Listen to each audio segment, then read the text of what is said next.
लोग बात करेंगे एक ऐसे बैंकर से जो हमें बताएंगे बैंकिंग फ्रॉड के बारे में और किस तरीके से हमें इन फ्रॉड से बचना है उसके बारे में। आइए बात करते हैं सुखचंद सिरोही से। जैसा कि आप काफ़ी समय से बैंकिंग सेक्टर में जॉब कर रहे हैं तो आपने काफ़ी फ्रॉड्स देखे होंगे, आपके सामने काफ़ी फ्रॉड हुए होंगे। क्या आप कुछ ऐसे फ्रॉड्स बताएंगे जो कि बहुत ही कॉमन बेसिस पे होते हैं लोगों के साथ और जिनमें लोग बहुत ज़्यादा फंसते हैं?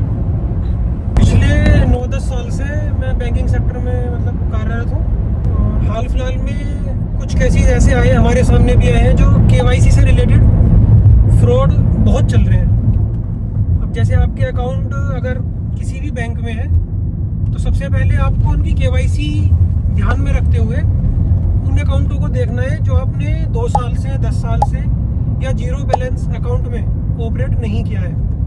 जैसे अगर आपका जीरो बैलेंस अकाउंट है किसी भी बैंक में, अगर आपने उसमें कुछ समय से ट्रांजैक्शन नहीं किया है और केवाईसी आपको लगता है कि नहीं हुई है, तो सबसे पहले तो आप उसमें अपने आधार, पैन और एक लेटेस्ट फ़ोटो के साथ अपने नियरेस्ट ब्रांच में जाके केवाईसी करें। क्योंकि अगर आप जैसे फ़ोन पे जो केवाईसी का जो सिस्टम चल रहा है फ्रॉड के द्वारा, फ्रॉडर क्या करते हैं, आपको फ़ोन करते हैं और केवाईसी के लिए आपको OTP या आपका आधार या आपका एड्रेस, इस तरीके की जानकारी लेकर के आपसे पैसे आपके अकाउंट से निकाल लेते हैं। अगर आपको इस बारे में जानकारी रहेगी कि हमारा अकाउंट जीरो बैलेंस या 2 साल से इनएक्टिव है, तो आपको केवाईसी सिर्फ ब्रांच के अंदर ही जाके करानी है। फ़ोन पे कोई भी आप केवाईसी ना कराएं।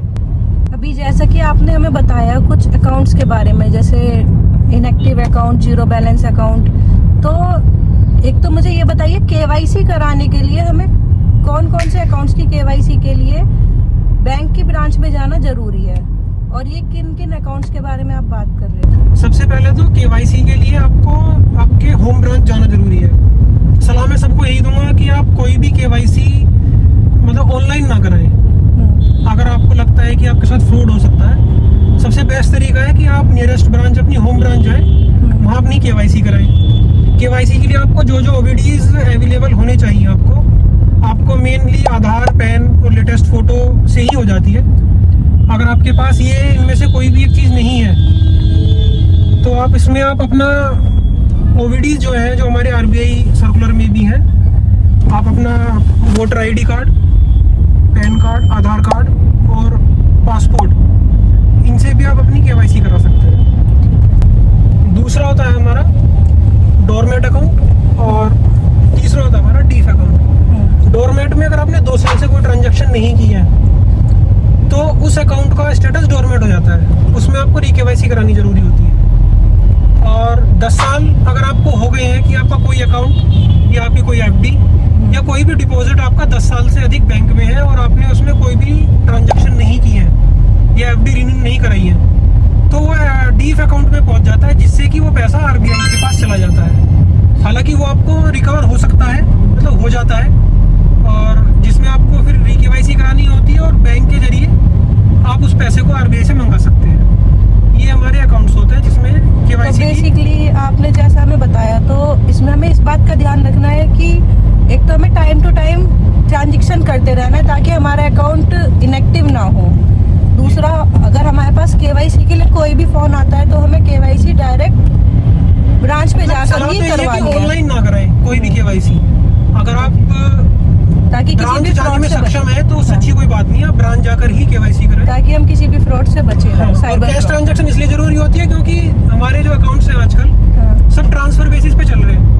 हमने ट्रांसफर करा लिया पैसा इधर से उधर, लेकिन कैश ट्रांजैक्शन होनी जरूरी होती है। आप मंथली नहीं करा सकते, 6 महीने में एक बार कर लीजिए।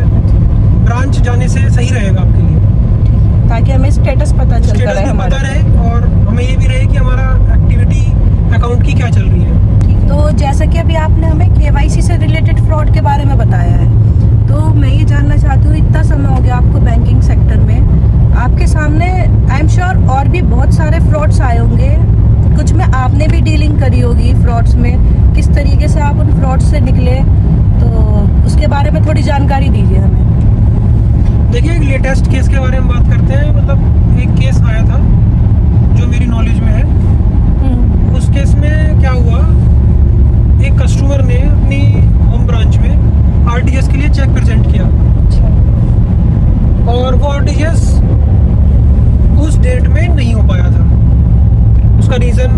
आगे पता चलेगा आपको।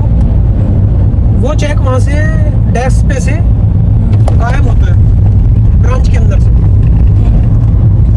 और जो सेम अमाउंट की ट्रांजैक्शन थी आरटीजीएस के लिए कस्टमर द्वारा जो दिया गया था, वो सेम ट्रांजैक्शन कैश में हुई। अब इसकी जानकारी हमें नेक्स्ट डे पता चला जब कस्टमर ने हमें बताया कि कल जो हम आरटीजीएस दे करके गए थे उसका यूटीआर नंबर जनरेट नहीं हुआ है। जब हम आरटीजीएस कराते हैं या नेफ्ट कराते हैं उसका यूटीआर नंबर जनरेट होता है, जिससे पता चलता है कि हमारा अमाउंट सेटलमेंट हो चुका है। अब सेटलमेंट नहीं हुआ है क्योंकि वो पार्टी इस तरीके की थी जो उनका सामान या प्रोडक्ट जो भी आता है वो आरटीजीएस के थ्रू ही आता है। अब वहाँ पे पैसा नहीं पहुँचने के कारण उनका हमारे पास फोन है कि अब पैसा वहाँ तक नहीं पहुँचा है। तो फिर हमने उसका देखा कि अकाउंट में कि पैसा क्यों नहीं पहुँच पाया है, आरटीजीएस किस वजह से नहीं हुआ है। तो हमें पता चला सेम अमाउंट की कैश ट्रांजैक्शन हुई थी उसमें। अब हमने ये चेक किया कि जब आरटीजीएस के लिए चेक आया था तो वो कैश ट्रांजैक्शन क्यों हुई। अब ये जानकारी फिर हमने सीसीटीवी के माध्यम से आगे अपनी बढ़ाई। हमें सीसीटीवी में पता चला कि चेक एक व्यक्ति द्वारा वहाँ से डेस्क पे से चुरा लिया गया। और बहुत से लोग क्या करते हैं जल्दीबाजी में योरसेल्फ फॉर आरटीजीएस नहीं लिखते हैं, वो Y/S कर देते हैं या ऊपर क्रॉस नहीं करते हैं चेक के ऊपर, तो वो अकाउंट पे ही नहीं हो पाता है चेक। अकाउंट पे ही ना होने के कारण उसने YS का अपना नाम बना करके और उसी नाम की एक आईडी बनाई, और लगभग 2 घंटे के अंदर अंदर उसने ये काम करके अपना कैश काउंटर पे उसने प्रेजेंट कर दिया चेक। उसने वहाँ से उस अमाउंट का कैश ले करके गायब हो गया। नेक्स्ट डे जब हमने इस चीज़ की देखी कि भाई ये व्यक्ति कौन है, तो हमें पता चला कि 1-2 बैंकों में ऐसे भी फ्रॉड और हो चुके हैं, आसपास के बैंकों में इस तरीके के फ्रॉड हो चुके हैं। फिर हमने उसकी कंप्लेंट वगैरह कराई। तो यही मेन मोटिव है अब आपको बताने का कि जब भी आप कोई भी चेक किसी को दें, आरटीजीएस के लिए दें या किसी भी व्यक्ति को दें, तो उस पर उसका पूरा नाम लिखें और ऊपर डबल क्रॉस करना ना भूलें, जिससे वो अकाउंट पे ही हो जाए। अगर वो किसी को मिल भी जाता है तो उसके मतलब का नहीं रहेगा कुछ। तो बेसिकली ये कुछ इस तरीके का हो गया जैसे कि कुछ चेक चोर गिरोह घूम रहा है। ये पूरा गिरोह था जो अच्छा। मतलब कि पकड़ा भी गया था बाद में। अच्छा। एक बैंक में ऐसा हुआ था, वो बराबर में ही उनकी शॉप थी जिस कस्टमर का पकड़ा गया था। तो उन्होंने कहा कि मेरा आरटीजीएस नहीं हो पाया है। हाँ। तो उस कस्टमर ने तुरंत ही आके पता कर लिया था, तो वो काउंटर पे प्रेजेंट ही कर रहे थे चेक फ्रॉड करके। हाँ। तो उन्होंने उसको वहीं पकड़ लिया था। अच्छा। तो मतलब पकड़ने भी आए हैं ऐसे, पर लेकिन कस्टमर के लिए तो यही है कि वो अपनी जानकारी इस बारे में पूरी रखें कि हमें चेक कैसे प्रेजेंट करना है या किसको कैसे देना है। तो बस मेनली चीज़ यही है। चलिए, आपने हमें बहुत ही अच्छी अच्छी चीज़ें बताई हैं बैंकिंग सेक्टर के बारे में। तो आप लोग भी कमेंट्स में बताइए अगर आप बैंकिंग सेक्टर से रिलेटेड और भी कुछ जानना चाहते हैं, किस तरीके से फ्रॉड होता है, किस तरीके से हमें बचना है, तो आप कमेंट्स में बताइए। हम नेक्स्ट वीडियो में सुखचैन सिरोही के साथ बैठेंगे और उन टॉपिक्स पे डिस्कस करेंगे और जानकारी लेंगे। Thank you. और इस बार मैं कहना चाहूँगा कि इस वीडियो को जरूर आप लाइक, शेयर और कमेंट करके भी बताएं, लेकिन शेयर सबसे ज़्यादा करें, जिससे कि सभी लोगों तक ये वीडियो पहुँचे और पता चले कि हमें किस तरीके की इन चीज़ों से बचना है।